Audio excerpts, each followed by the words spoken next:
माणसाने माणसाशी माणसा सम वागणे.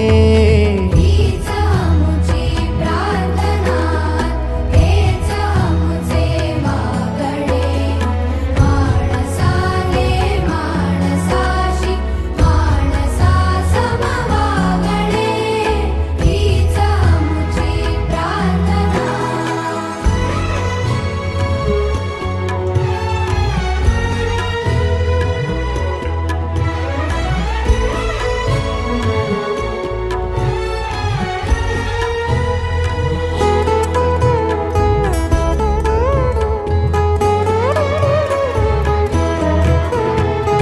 धर्म जाती प्रांत भाषा द्वेष सारे संपू